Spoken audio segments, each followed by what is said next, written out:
Okay, Memphis Sounds, special guest Jerry Schilling. Jerry, how you doing? A long way from North Memphis and Lee Street.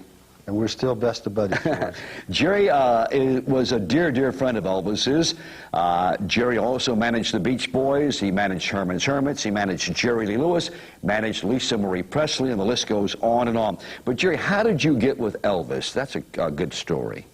You know, George, 1954, July, I listened to Dewey Phillips a couple of nights before. I listened to him regularly.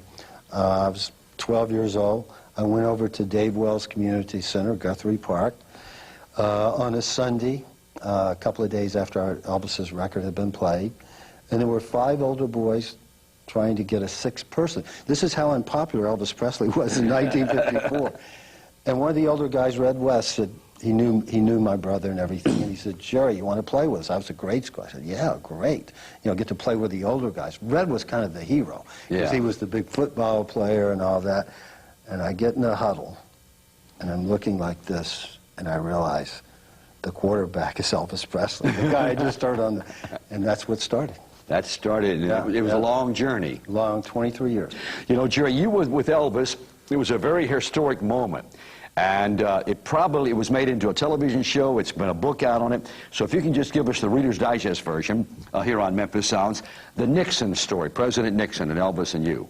Well, this is one of the 3 times I wasn't working for Elvis. Okay. And, I'm in Hollywood. I'm working as a film editor at Paramount. I'm asleep. I get this call. "Hello, who is this?" "It's me." "So, Elvis?" So it was Elvis calling, and basically, I said, "Where are you?" And he said, "I'm changing planes in Dallas." I said, "Who's with you?" He said, "Nobody." George, you know, that's unheard of. Yeah. Nobody, 1970. Yeah. And he said, "I'm coming to Los Angeles. Would you meet me at the airport?" I said, "Sure." He's giving me his flight information and all that stuff. That's unusual. Oh, totally unusual. He said, "I don't want anybody in the world to know where I am." So I pick him up. We go up to the Hillcrest House, and in Los Angeles, I realized Elvis goes to bed. You know, he's been up and whatever. I can't go to bed, George. I'm the only one in the world that knows where Elvis is. He left Memphis. Nobody.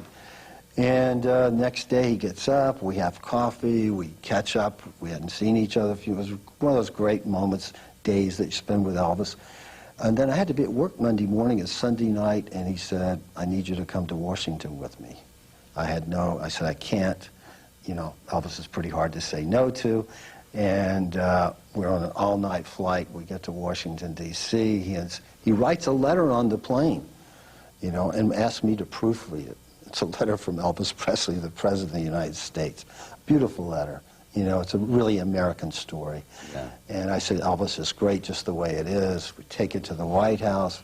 Elvis goes on meetings to Washington, says, "You wait here for the call from the White House."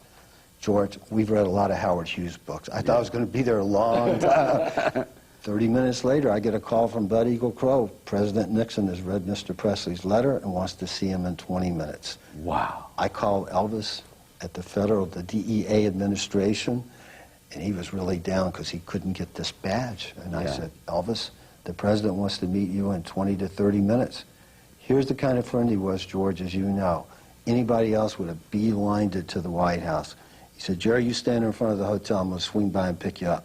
Wow. And there's the pictures. We wind up in the White House. And yeah, I've seen the pictures of you and President Nixon and Elvis and Sonny and all, and he's giving you... Do you still have the souvenir cufflinks and tie clasps? Unfortunately, when I redid my house, something's happened. I don't. You don't have? Isn't that amazing? Yeah. Well, but can you imagine, we started this story in North Memphis, football game. Yeah. I thought about that in the Oval Room of the White House, the trip that I'd been on with Elvis.